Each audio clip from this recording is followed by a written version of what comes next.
తప్పు ఎవరు చేసినా తప్పే అనాలి, మంచి ఎవరు చేసినా మంచి అనాలి. జర్నలిజంలో అది కరువు అవుతున్నటువంటి నేపథ్యంలో తప్పుని ఎప్పుడు తప్పు జరిగినా తప్పనినే మాట్లాడుకుంటాం మనం. గతంలో తెలుగుదేశం పార్టీ కార్యాలయం మీద దాడి, చంద్రబాబు గారి ఇంటి మీద దాడి, అదే సందర్భంలో వివిధ సందర్భాల్లో ఎవరన్నా తెలుగుదేశం పార్టీ నాయకుల మీద దాడి జరిగినప్పుడు నేను చాలా క్లియర్గా చెప్పేవాడిని, ఈ పరిస్థితి రేపు పొద్దున మీకు వస్తుంది, జాగ్రత్తగా ఉండండి, పరిస్థితిని కంట్రోల్ చేసుకోవాలి, అధికారం అనేది అహంకారం తీసుకొస్తే దెబ్బతింటారు అన్నటువంటి నిర్మోహమాటంగానే చెప్పాను. అదే సందర్భంలో ఇప్పుడు మళ్ళీ సేమ్ రిపీట్. ఏమైంది? ఇప్పుడు తెలుగుదేశం పార్టీ కార్యాలయం మీద వైసీపీ వాళ్ళు వెళ్ళి దాడి చేశారు. వైఎస్ఆర్ కాంగ్రెస్ పార్టీ కార్యాలయం మొత్తం బుల్డోజర్లతో కూల్చేసింది తెలుగుదేశం. అంటే ప్రతీకారం ఏ స్థాయిలో జరిగి, ఇప్పుడు అలాగే కర్రలతో దాడులు, కత్తులతో దాడులు, రాడ్లతో దాడులు, తలలు పగల కొట్టడాలు, ఆస్తుల ధ్వంసాలు జరుగుతున్నాయి. ఇది మంచి పరిణామమా? దాన్ని ఆపుతున్నామా? పైగా దాన్ని కవర్ చేస్తూ ఏయో మాట్లాడేస్తూ అసలు ఆ ఇష్యూ ఏమీ జరగనట్టు, ఈ రాష్ట్రంలో ఏమీ జరగనట్టు మీడియా నిశ్శబ్ద పాత్ర పోషిస్తోంది.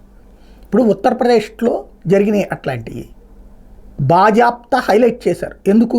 వాడు అవతలోడు తప్పుడోడు కాబట్టి, వాడు రౌడీ షీటర్, వాడు చేసిన అరాచకాన్ని అంతా. ఇక్కడ అట్లా చేయట్లేదే, సైలెంట్గా కొట్టేస్తున్నారు. అంటే అర్థం ఏంటి? ప్రత్యర్థిని హతం చేయడం, ఇది ప్రత్యర్థిని ఆర్థికంగా నిర్వీర్యం చేయడం, లేకపోతే ఫిజికల్గా నిర్వీర్యం చేయడం. ఇప్పుడు జగన్మోహన్ రెడ్డి గెలవకూడదని ఇట్లాంటి వాళ్ళు అందరూ కోరుకోవాలి, శాశ్వతంగా గెలవకూడదని. ఇవాళ కాకపోతే ఒకసారి రేపు అనేది కనుక గెలిస్తే, ఇప్పుడు నేను జగన్ అన్నది అదే, మా కార్యకర్తలు నేను అదుపు చేయలేను.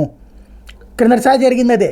చంద్రబాబు గారు కానీ లోకేష్ గారు కానీ హెచ్చరించారు, తీవ్ర పరిణామాలు ఎదురవుతాయి, మా వాళ్ళు ప్రతిఘటించాల్సి వస్తుంది అన్నట్టు. ఇప్పుడు జరుగుతుంది అదే కదా.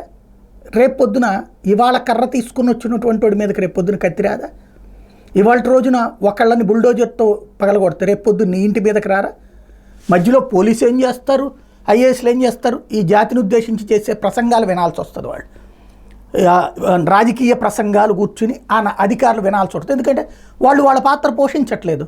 ప్రజాస్వామ్యాన్ని చంపేసుకుంటున్నాం మనం. పోలీసులు అనేవాళ్ళు ప్రేక్షక పాత్ర పోషిస్తున్నారు. వాళ్ళ కళ్ళెదురుగుండానే విధ్వంసం జరుగుతోంది, అధికార యంత్రాంగం కళ్ళెదురుగుండానే నాశనం జరుగుతోంది, హత్యలు జరుగుతున్నాయి, హత్యా ప్రయత్నాలు జరుగుతున్నాయి. అప్పుడు ఏమవుతుంది రేపు పొద్దున? అదే పోలీసులు మనకు రేపు పొద్దున సెక్యూరిటీ ఉంటారా?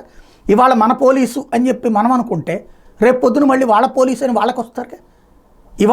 ఇవాళ మనం కొంతమంది పోలీసు అధికారులని పక్కన పెడితే, రేపు మన వాళ్ళ ఇప్పుడున్నటువంటి వాళ్ళందరినీ పక్కన పెడితే అప్పుడు పరిస్థితి ఏంటి? ఎవరు సెక్యూరిటీ? ఏం జరుగుతుంది? కాబట్టి ఇవాళ 100 సార్లు చెప్పాను నేను, దాడులు ప్రమాదకరం, ఇబ్బంది పడతారు అన్నటువంటిది లేదు. చేసుకుంటాం, తప్పేం లేదు, ఈ జగన్ జీవితంలో రాలేడు, రైట్, అలాంటి ధైర్యంతో ఉంటే నో ప్రాబ్లం, చేసుకోండి. లేదు, వస్తే ఆ తర్వాత ఎక్కడ ఉండాలి అన్నది ఎవరికి వాళ్ళు ఆలోచించుకోవడం బెటర్ అన్నమాట.